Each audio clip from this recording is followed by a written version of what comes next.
Hello everyone, I hope you are doing well. So let's start with the 12th class accountancy subject, and the chapter will be company accounts, issue of shares. Okay, so today's topic will be issues of shares for consideration other than cash. ठीक है. First of all, we will understand about the meaning of this topic. Last videos में हमने discuss किया था इस chapter के कुछ important topics, and I hope कि आपको वो टॉपिक पसंद आए होंगे एंड आपने क्वेश्चन ट्राई भी किया होगा. इस टॉपिक का मीनिंग ये है कि कभी भी कोई भी कंपनी के द्वारा शेयर्स इशू किए जाते हैं तो उसका रीज़न ये होता है कि कैपिटल को ऑब्टेन करना. ठीक है, मीन्स शेयर इशू किए जाते हैं एंड बदले में कैश रिसीव होता है. बट कई बार ऐसा भी होता है कि शेयर्स तो इशू किए जाते हैं बट उसके बदले में कैश रिसीव नहीं होता. तो ऐसे कौन कौन से सिनारियोज हैं जहाँ पर ऐसा होता है पॉसिबल, वो समझते हैं. सबसे पहला जो सिचुएशन है वो ये है कि issue of shares to promoters. ठीक है, प्रोमोटर्स ऐसे पर्सन्स होते हैं, ऐसे इंडिविजुअल्स होते हैं जो कि किसी भी कंपनी को फॉर्म करने का आइडिया जनरेट करते हैं. मीन्स वो डिसाइड करते हैं कि कब, कैसे, कहाँ किसी बिजनेस को इस्टेब्लिश करना है. तो इन सब चीज़ों के बारे में जो डिसाइड करते हैं, ओके, उन्हें प्रोमोटर्स कहते हैं. तो उन प्रोमोटर्स को भी शेयर्स इशू किए जाते हैं उनके द्वारा दी गई सर्विसेज के बदले में. ठीक है. सेकंड है issue of shares to underwriters. कई बार अंडर राइटर्स को भी शेयर्स इशू किया जाता है बजाय उनको कैश में पेमेंट करने के. And the third one is issue of shares for the purchase of any assets और any business. Okay, we will understand all these 3 points in detail. So first of all, the point is issue of shares for promoters. We understand that the meaning of promoters. Okay, so entries क्या होंगी जब भी company के द्वारा जो भी amount जो कि पेबल होगा प्रोमोटर्स के लिए, उसकी एंट्री क्या होगी? इनकॉर्पोरेशन कॉस्ट या preliminary expenses account debit to promoters account. क्यों? बिकॉज ये जो इनकॉर्पोरेशन कॉस्ट है वो कंपनी के लिए एक्सपेंस है and according to nominal accounts debit all the expenses. So इस इनकॉर्पोरेशन कॉस्ट को डेबिट करेंगे एंड प्रोमोटर्स को क्योंकि पे करना है, that is our liability, so इसे हमने क्रेडिट किया. सेकेंड है कि जब प्रोमोटर्स को शेयर्स इशू किया जाएगा तो एंट्री क्या पास होगी? जिसे भी पे करना, that is a receiver, so promoters account debit to share capital account. Share जब भी इशू की जाती है किसी भी कंपनी के द्वारा तो हम हमेशा शेयर कैपिटल को क्रेडिट करते हैं. वाई? बिकॉज जब भी शेयर इशू करने से कैपिटल इंक्रीज होती है तो वो हमारे क्रेडिट में इंक्रीज होता है. ओके, सो इसलिए हम इसे क्रेडिट करेंगे. सो ये था दो एंट्री जो कि हमने पास करना होता है जब भी प्रोमोटर्स को शेयर्स इशू किया जाता है. तो ऑलराइट, नेक्स्ट टॉपिक अब डिस्कस करेंगे issue of shares to underwriters. Means underwriters कौन होते हैं? We will understand. First of all, underwriters वो होते हैं जो कि किसी भी कंपनीज के द्वारा जो भी शेयर्स इशू किए जाते हैं उसकी गारंटी देते हैं. मीन्स कई बार ऐसा भी होता है कि जितने शेयर्स कंपनी के द्वारा इशू किए गए हैं जरूरी नहीं कि सभी शेयर्स पब्लिक के द्वारा सब्सक्राइब कर लिए जाएं. तो कंपनी को ये अनसर्टिनिटी होती है कि पता नहीं शेयर्स सभी सब्सक्राइब होंगे, लोग पब्लिक उसे खरीदेंगे या नहीं. तो अंडरराइटर्स जो होते हैं वो गारंटी देते हैं कि अगर कंपनी द्वारा इशू किए गए सभी शेयर्स पब्लिक नहीं खरीदती है तो बचे हुए शेयर्स वो परचेज कर लेंगे.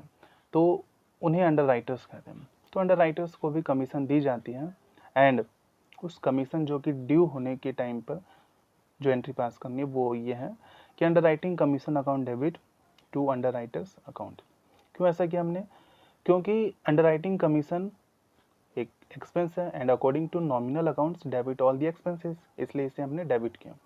ओके, एंड टू अंडरराइटर्स हमने क्यों किया? बिकॉज ये लायबिलिटी है, अभी पे करना है, इसलिए हमने इसे क्रेडिट किया, अभी पे किया नहीं है, ड्यू की एंट्री है. ओके, नेक्स्ट एंट्री जो पास करेंगे उसे शेयर्स इशू करने की एंट्री पास करेंगे. Underwriters account debit to share capital account.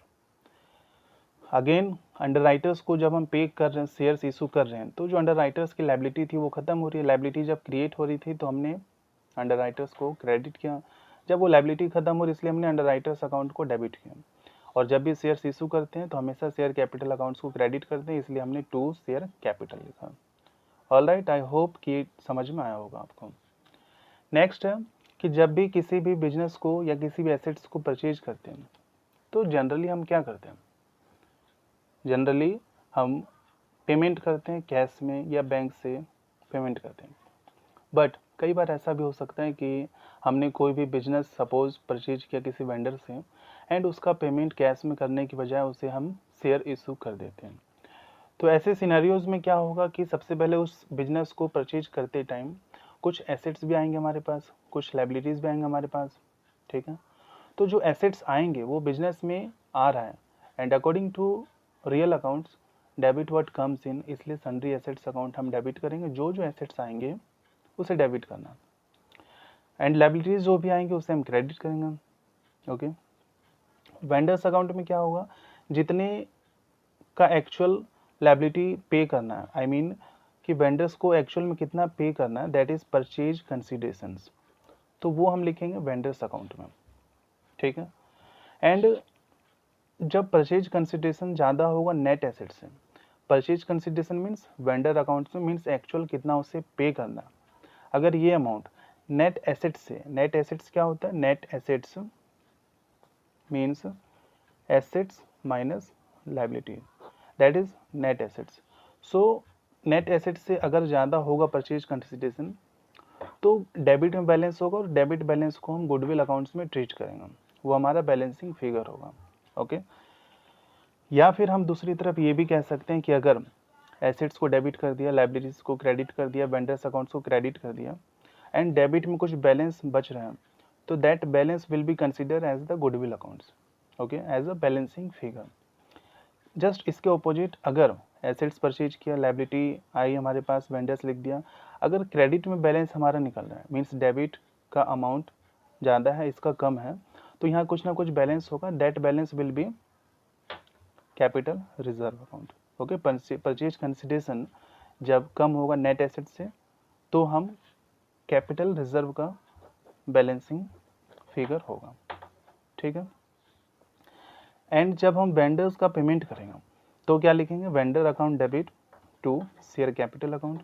जो वेंडर है वो लायबिलिटी पहले जब क्रिएट हुई थी तो उसे हमने क्रेडिट किया था, नाउ जब हमने शेयर्स उसे इशू कर दिए तो दैट लायबिलिटी इज ओवर, सो इसलिए हमने वेंडर अकाउंट्स को डेबिट किया एंड शेयर्स जब भी इशू करते हैं तो शेयर कैपिटल को क्रेडिट करते हैं, इसलिए vendors account debit to share capital account. तो बेसिकली ये मैंने टॉपिक्स को एक्सप्लेन किया, उसके कॉन्सेप्ट्स को समझाया। आने वाले टाइम में जो भी टॉपिक हमने डिस्कस किए उसके प्रैक्टिकल क्वेश्चंस को डिस्कस करेंगे, okay, properly. And I hope कि आपको आज का कराया गया टॉपिक पसंद आया होगा एंड अगर आपको वीडियो अच्छी लगी हो तो प्लीज़ इसे सब्सक्राइब करें ताकि आने वाले टाइम में इन प्रैक्टिकल क्वेश्चंस एंड और भी बहुत सारे इंपॉर्टेंट टॉपिक्स जो कि आपके एग्ज़ाम के लिए बहुत ही हेल्पफुल हो सकते हैं उसे टाइमली आप रिसीव कर सकें। Okay, so thank you so much for watching this video, till then bye bye.